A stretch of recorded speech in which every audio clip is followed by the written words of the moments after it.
अस्सलाम वालेकुम, कैसे हैं आप सब लोग फ्रेंड्स। अगर आपको एक परफेक्ट पिज़्ज़ा डो बनाने में प्रॉब्लम होती है तो ये वीडियो आपके लिए है। इस वीडियो में स्टेप बाय स्टेप डिटेल में पिज़्ज़ा डो बनाना सिखाऊंगी। इस रेसिपी को फॉलो करके जब आप पिज़्ज़ा बनाएंगे तो मेरी गारंटी है कि आपका पिज़्ज़ा फेल हो ही नहीं सकता। बहुत ही मज़े की यमी सी पिज़्ज़ा डो की रेसिपी है, इंशाल्लाह परफेक्ट बनेगा आपका ये फर्स्ट अटैम्प्ट में ही। तो चलें बिस्मिल्लाह पढ़ते हैं और रेसिपी स्टार्ट करते हैं। इस पिज़्ज़ा डो को बनाने के लिए मैंने यहाँ पे लिया है 1.5 कप मैदा, 1.5 कप ऑल पर्पस फ्लावर है। इसमें मैं ऐड करूँगी 1 teaspoon of sugar and 1 teaspoon of salt.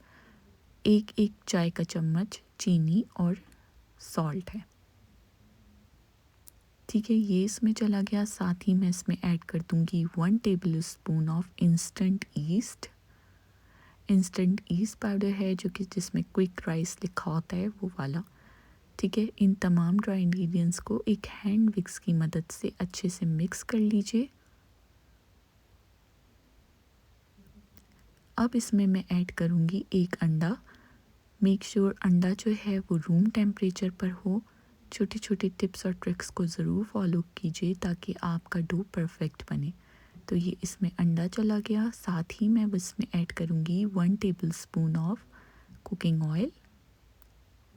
यहाँ पे मैंने लूक वार्म मिल्क लिया हुआ है। दूध मैं थोड़ा थोड़ा करके ऐड करूँगी, जैसे 2-2 टेबल स्पून ऐड कर रही हूँ और गूंथती जा रही हूँ। तो ये तकरीबन आधा कप दूध इस डो में गया था। अच्छा, शुरू में डो बहुत स्टिकी सा होगा, लेकिन आपने घबराना नहीं है। जैसे जैसे आप इस डो को अच्छे से गूंथती जाएंगी तो ये सॉफ्ट सा अच्छा सा टेक्सचर बन जाएगा इस डो का। अगर ज़्यादा चिपक रहा है हाथों में तो थोड़ा सा ऑयल या मैदा ले लें, उससे फिर स्मूथ सा ये डो बना लें। 10 मिनट के लिए मैंने इस डो को गूंदा था। डो का टेक्सचर बिल्कुल नीट हो गया, मुझे तसल्ली हो गई। तो फिर मैंने इस बोल में जिसमें मैंने डो गूंदा था उसमें थोड़ा सा ऑयल ड्रिजल कर दिया और अब मैं इस डो को इसमें रख दूँगी। इस डो को तकरीबन 1 घंटे का रेस्ट देंगे हम, ताकि ये साइज़ में डबल हो जाए। आप चाहें तो 2 घंटे भी रख सकते हैं, लेकिन बस इसको कवर करके रखिएगा। ठीक है, बिल्कुल इस तरह से। बस इसको 1 घंटे का मैं रेस्ट दूंगी। 1 घंटे बाद मैंने इसको चेक किया था तो देखिए माशाल्लाह से डो का साइज़ डबल हो गया था। फिर मैं इसको निकाल लूँगी। इसको जितना मुझे गूंदना था ना, ये मैंने उसी वक्त ही गूंद लिया था। बस मैं तो इसका पेड़ा बनाऊँगी, तो सरफेस पे मैंने थोड़ा सा मैदा छिड़क लिया था और अब मैं इसकी एक रोटी की तरह इसको बेल लूँगी। जो पिज़्ज़ा पैन है ना मेरा 12 इंच का पिज़्ज़ा पैन है, तो उस हिसाब से मैं इसको बेल लूँगी। ज़्यादा पतली रोटी मत बेलिएगा। पिज़्ज़ा पैन को मैंने बटर लगा के ना ग्रीस कर लिया था, आप भी ऐसे ही कीजिएगा। अब मैं इसको हाथों की मदद से अच्छे से और फैला लूँगी और इसकी जो साइड्स हैं ना, कॉर्नर्स को थोड़ा सा हमें थिक रखना है, इस बात का ध्यान रखिएगा। तो हाथों से इस तरह से जब आप प्रेस करेंगे तो कॉर्नर्स थोड़े से, इसके जो साइड्स हैं ना, वो थिक हो जाएंगे। ये स्टेप करने के बाद आपने इस पैन में ही 15 मिनट का इसको रेस्ट देना है डो को। 15 मिनट बाद मैंने चेक किया था तो ये पैन में भी थोड़ा फूल गया था अच्छे से। ठीक है, अब आपने क्या करना है, ये जो बेस पे फोर्क लगा लेना है, थोड़ा सा फोर्क से पोक कर लीजिएगा। ठीक है, इससे अच्छा रहता है। अच्छे से आपका जो है ना पिज़्ज़ा अच्छा सा पकेगा और जो सॉस हम लगाएंगे ना वो भी अच्छे से इसमें अब्ज़ॉर्ब हो जाएगी। तो ये पिज़्ज़ा सॉस है। बस आपने क्या करना है, थोड़ा सा केचप लेना है, उसमें थोड़ी सा रेड चिली पेस्ट डाल दीजिए, हॉट सॉस डाल दीजिए, थोड़े से ऑरिगेनो लीफ डाल दीजिए।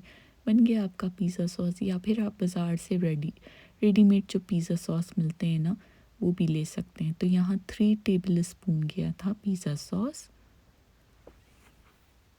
पिज़्ज़ा सॉस लगाने के बाद मैं यहाँ पे थोड़ा सा मोज़रेला चीज़ ग्रेट किया हुआ वो भी ऐड करूँगी, लेकिन लाइट सा बेस लगाऊंगी अभी। आप यहाँ पे मोज़रेला और चेडर चीज़ दोनों यूज़ कर सकते हैं। थोड़े से मैंने चिकन चंक्स हैं, तंदूरी चिकन के चंक्स हैं। जैसे आपने चिकन बोनलेस लिया, उसमें थोड़ा सा अदरक लहसुन और तंदूरी मसाला डाल के पका लिया। और फिर ये आपका मज़ेदार सा तंदूरी चिकन रेडी है। यहाँ पे थोड़े से वेजीज़ हैं जिसमें प्याज है, शिमला मिर्च है, ऑलिव्स है और थोड़े से हैलपिनो है। आपको जो वेजीज़ पसंद हैं आप उसमें ऐड कर दीजिए। अगर आप सिंपल इसको वेजी रखना चाह रहे हैं तो फिर आप चिकन हटा दीजिए, सिर्फ वेजी ऐड कर लीजिए। अब ना ऊपर से मैं थोड़ा ज़्यादा मोज़रेला चीज़ ऐड करूँगी। इसमें 1 कप मोज़रेला चीज़ किया था, ठीक है, ग्रेट किया हुआ 1 कप। थोड़ा सा मैं यहाँ पर एंड में ड्रिज़ल करूँगी इटालियन हर्ब्स। आप सिर्फ ओरिगेनो भी हल्का सा ऊपर से ड्रिज़ल कर सकते हैं, इसमें छिड़क सकते हैं। और थोड़ा सा मैं यहाँ पे लाल कुटी हुई लाल मिर्च होती है वो ऊपर से डालूँगी। ये दोनों चीज़ें ऐड कर दीजिएगा ऊपर से, ठीक है। प्री हीट अवन है 180 डिग्री सेल्सियस पे। मैं इसको 25 टू 30 मिनट्स के लिए बेक करूँगी। और ये देखिए जनाब 25 मिनट्स में परफेक्ट सा पिज़्ज़ा हमारा बेक हो गया था। बहुत ही मज़े का डो और सॉफ्ट डो बना था। बहुत ही अच्छी रेसिपी है, ज़रूर इसको ट्राई कीजिएगा। बहुत ही यमी पिज़्ज़ा बन के रेडी होगा आपका। अगर आपको मेरी रेसिपी पसंद आई है, ये रेसिपी, ये पिज़्ज़ा डो की रेसिपी आप लोगों के लिए हेल्पफुल थी, तो मेरे चैनल को लाइक और सब्सक्राइब करना बिल्कुल नहीं भूलिएगा। बेल का आइकन भी प्रेस कर दीजिएगा ताकि मेरी हर नई आने वाली वीडियो सबसे पहले आप तक पहुँचे। रेसिपी से रिलेटेड जो भी आपके सवाल होंगे उसका जवाब मैं ज़रूर दूँगी। तो ज़रूर कमेंट बॉक्स में बताइएगा कि अगर आपने रेसिपी ट्राई की तो कैसी बनी।